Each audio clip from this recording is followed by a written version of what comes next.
బుచ్చిరెడ్డిపాలెం మండలంలోని పెనుబల్లి గ్రామంలో జిల్లా కలెక్టర్ హరినారాయణన్ ఓటు హక్కు వినియోగంపై అవగాహన కల్పించారు. ప్రతి ఒక్కరికి ఓటు హక్కు ఉందా లేదా అడిగి తెలుసుకున్నారు. మే 13వ తేదీన ప్రతి ఒక్కరూ ఓటు హక్కు వినియోగించుకోవాలని సూచించారు. పోలింగ్ కేంద్రాల వద్ద అన్ని మౌలిక వసతులు ఏర్పాటు చేస్తామని తెలిపారు. ఆయన వెంట జేసీ సేతు మాధవన్, తహసీల్దార్ ఎంపీడీఓ రేవణి సిబ్బంది పాల్గొన్నారు.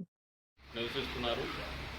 మీరందరూ కూడా ఓటర్గా నమోదై ఉంటారని కూడా అనుకుంటున్నాను. ఎవరైనా ఇంకా ఓటు నమోదు చేసుకోలేదా? మీరు ఎవరైనా ఇక్కడ ఉన్న అందరికి ఓటు ఉందా? ఉందా? ఈయన ఎవరైనా తెలుసా మీకు? ఈయన జాయింట్ కలెక్టరు, మీ నియోజకవర్గంకు సంబంధించినటువంటి రిటర్నింగ్ అధికారి. సరేనా?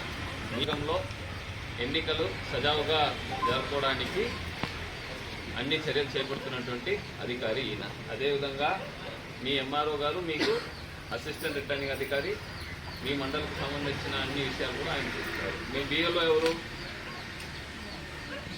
అమ్మా మీరు చేస్తారు. బిఎల్ఓ అంటే బూత్ లెవెల్ అధికారి. సరేనా?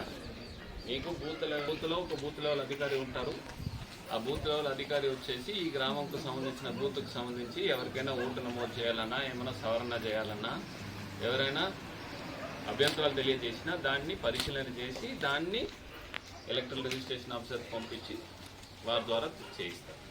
అదేవిధంగా మీకు ఎప్పుడు మీరు ఎప్పుడు ఓటేస్తారు? మీరందరూ డేట్ తెలుసా మీ అందరికీ? మే 14 13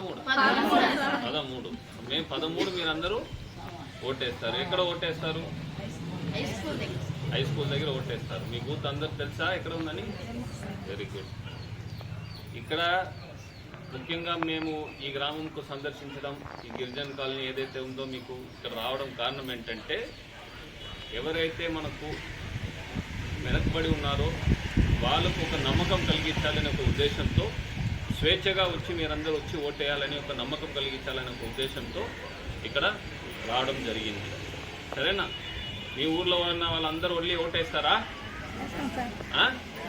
యువకులు చెప్పాలి. మీరు వెనక కూర్చున్నారు, మీరందరూ ఓటేస్తారా? మళ్ళా ఎలక్షన్ రోజున కూర్చొని ఇంట్లో టీవీలు చూసుకొని బైక్లో తిరగకూడదు. వెళ్ళి ఓటేసిన తర్వాత అవన్నీ చేయాలా? అందరు ఓటేస్తారా? ఇక్కడ ఎవరికైనా భయం ఉందా ఓటేయడానికి? భయం ఏం లేదు. మీ ఓటు మేము వేయడానికి మీకేం భయం లేదు కదా?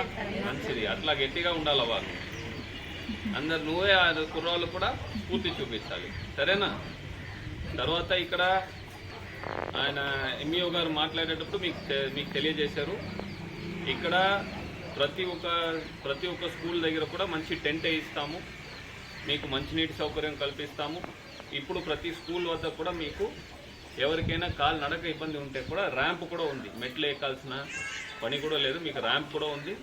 అండ్ వయసు ఎక్కువగా ఉన్న వాళ్ళు, అదేవిధంగా మీకు వచ్చేసి ఎవరికైనా వికలాంగులు వాళ్ళు ఉంటే వాళ్ళని ఫస్ట్ ఓటు వేయడానికి అవకాశం కల్పిస్తాం. వాళ్ళని ఎక్కువ సమయము ఆ లైన్లో నిల్చోబెట్టకుండా వాళ్ళకు అవకాశం కల్పించేటట్టు కూడా ప్రయత్నం చేస్తాం.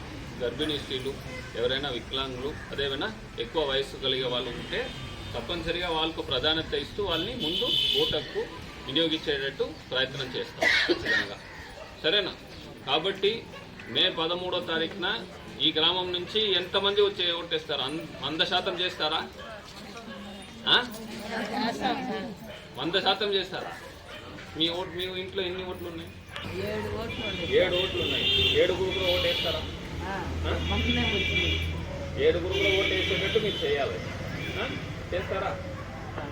అందరు మీ కుటుంబంలో ఉన్న వాళ్ళందరికీ కూడా తెలియజేయండి. మే 13వ తారీఖు స్వేచ్ఛగా నిజాయితీగా వచ్చి ఓటు హక్కుని వినియోగించుకోండి. సరేనా? ఎవరికైనా ఏమైనా సమస్యలు ఉంటే ఇక్కడ మాత్రం కాదు, వేరెక్కడైనా కూడా మీకు వేరేమైనా కాలనీల్లో కూడా మీ చుట్టము ఎవరైనా ఉన్న కాలనీల్లో ఏమైనా సమస్య ఉంది, ఓటు హక్కు వినియోగించుకోవడానికి ఏమైనా సమస్య ఉంటే దయచేసి ఇక్కడ ఉన్నటువంటి అధికారుల దృష్టికి తీసుకొస్తే ఆ సమస్యని అధిగమించి మీకు ఓటు హక్కు సక్రమంగా కల్పించే బాధ్యత మాకుంది. కాబట్టి ఖచ్చితంగా అది చేస్తామని మీకు తెలియజేస్తున్నాను.